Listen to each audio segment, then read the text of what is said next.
So প্রিয় ছাত্রছাত্রী, আমি আকাশ রায়, তোমরা দেখছো আকাশ টাইম এডুকেশন। তো যারা কলকাতা ইউনিভার্সিটি সমেত যে সমস্ত ইউনিভার্সিটির ছাত্ররা লাইক আরবিইউ, কেএনইউর মতো ছাত্ররা যারা সমস্ত অফলাইন পরীক্ষা অফলাইন মোডে এক্সাম দিয়েছো, তোমাদের 6th সেমিস্টার এবং 4th এবং 2nd সেমিস্টারের এক্সামও চলছে, তারা অনেকেই চিন্তিত রয়েছে কি দাদা আমাদের কি সকলকে পাস করানো হবে। এই প্রথম বিষয়, বিকজ 6th সেমিস্টারটা স্টুডেন্টরা, বিশেষ করে 6th সেমিস্টার স্টুডেন্টরা, তাদের পিজির অ্যাডমিশন রয়েছে অনেকজনের অনেক ক্ষেত্রে, এবং অনেকেই চাকরি জয়েনও করে ফেলেছে। তো তাদের জন্য পাস করাটা একটা অত্যন্ত গুরুত্বপূর্ণ জিনিস, এবং যারা আমাদের রয়েছে তাদের নাম্বার কেমন আসবে এটা একটা গুরুত্বপূর্ণ জিনিস। বিকজ দেখো, যে সমস্ত ইউনিভার্সিটি যেমন বিদ্যাসাগর, বর্ধমান মতো ইউনিভার্সিটিগুলো, বাঁকুড়ার মতো ইউনিভার্সিটিগুলো যখন অনলাইনে এক্সাম কন্ডাক্ট করছে, তো তাদের তুলনায় আমাদের নাম্বার তো যারা কলকাতা আর কেএনইউর মতো ইউনিভার্সিটি রয়েছে তাদের নাম্বার তো অবশ্যই কম আসার কথা। তো এই দুটো প্রশ্ন নিয়ে তোমরা অবশ্যই সন্দিহান রয়েছে, বারবার প্রশ্ন করছো। আমি কি তোমাদেরকে একটা অত্যন্ত গুরুত্বপূর্ণ আপডেট শেয়ার করতে চাই, বাট তার আগে চ্যানেলটা প্রথমবার এসো, চ্যানেলটাকে সাবস্ক্রাইব করে নাও, বিকজ এখানে তোমরা যে ইউনিভার্সিটির আপডেটগুলো রয়েছে সেগুলো রেগুলারলি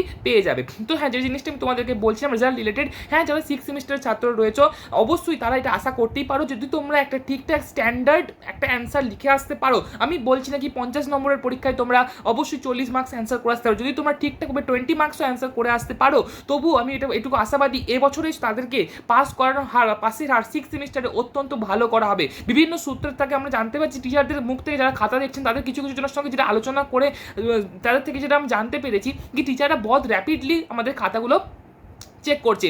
ক্যালকাটা ইউনিভার্সিটির ক্ষেত্রে আমি যদি বলে থাকি, টাইম কম, খুব তাড়াতাড়ি তারা র্যাপিডলি খাতাগুলো চেক করছে, এবং তার জন্য যেটা মেনলি দেখা হচ্ছে তোমরা যারা লিখে এসেছো তার মধ্যে প্রথম কিছুটা উত্তর। আমি তোমাদেরকে এটা বলেছিলাম পরীক্ষা শুরুর আগে কি মেজরলি টিচাররা যেটা বলেছে, অনেক কলেজ থেকেই বলেছিল কি তোমরা খাতা ভরিয়ে আসবে, মানে খাতাতে তোমরা যতটা সম্ভব পারো লিখে আসবে।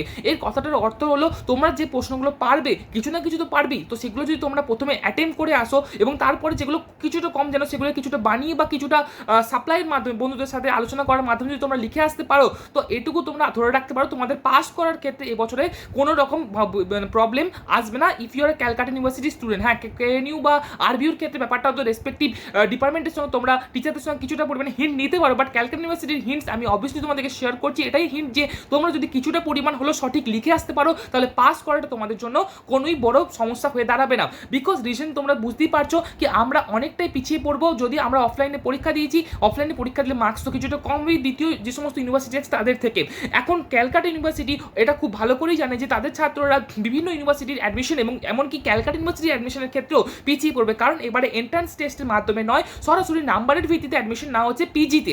তাই জন্য টিচাররা এটুকু আশা করছে কি তারা স্টুডেন্টদেরকে যতটা সম্ভব পারা যায়, যতটা তোমরা লিখেছো তার থেকে যতটা তোমরা আশা করছো প্রত্যাশার থেকে বেশি নাম্বার তোমাদেরকে প্রদান করা উচিত বা তারা দেবে। বিকজ রিজন হচ্ছে তো যে সমস্ত ছাত্ররা রয়েছে তারা এই পিজি অ্যাডমিশনের ক্ষেত্রে অনেকখানি পিছিয়ে পড়বে যদি আমাদের খাতা নর্মালি যেভাবে দেখা হয়, বিকজ বাকিরা অনলাইনে এক্সাম দিয়ে যে স্কোর করতে পারবে, তোমরা বুঝতেই পারছো যে অফলাইনে এক্সাম দিয়ে সেটা সম্ভব নয়। তো ক্যালকাটা ইউনিভার্সিটি এটা খুব ভালোভাবেই জানে এবং আশা করে যাচ্ছে, টিচাররা যেটা আশা করছে কি তোমাদের নাম্বারও সঠিক আসবে, যেটা তোমরা আই থিঙ্ক তোমরা ভাবতেও পারছো না। তো অবশ্যই তোমরা নিশ্চিন্তে থাকো, বিশেষ করে 6th সেমিস্টার, হ্যাঁ ইন্টারমিডিয়েট 2nd এবং 4thকে কিছুটা হলেও টাফভাবে ডিল করা হচ্ছে অ্যাজ রিজন বিকজ তারা রয়েছে, তাদের হাতে টাইম রয়েছে এখনো। বাট হ্যাঁ, আমি আশা করবো যে যারা তোমরা ঠিকঠাকভাবে কিছুটা হলেও লিখে এসেছো 6th সেমিস্টারের ছাত্র, তোমাদের স্কোর নিয়ে চিন্তিত, যারা পাস করে নিয়ে চিন্তিত, বোথ কেসেস ক্ষেত্রে তোমরা অবশ্যই একটা ভালো ফল দেখতে পাবে যদি তোমরা ক্যালকাটা ইউনিভার্সিটির হয়ে থাকো।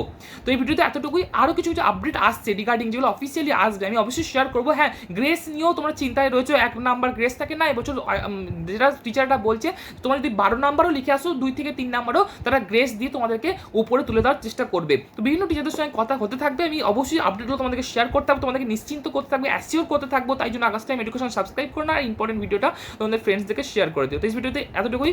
Thank you for watching students, and thank you to all.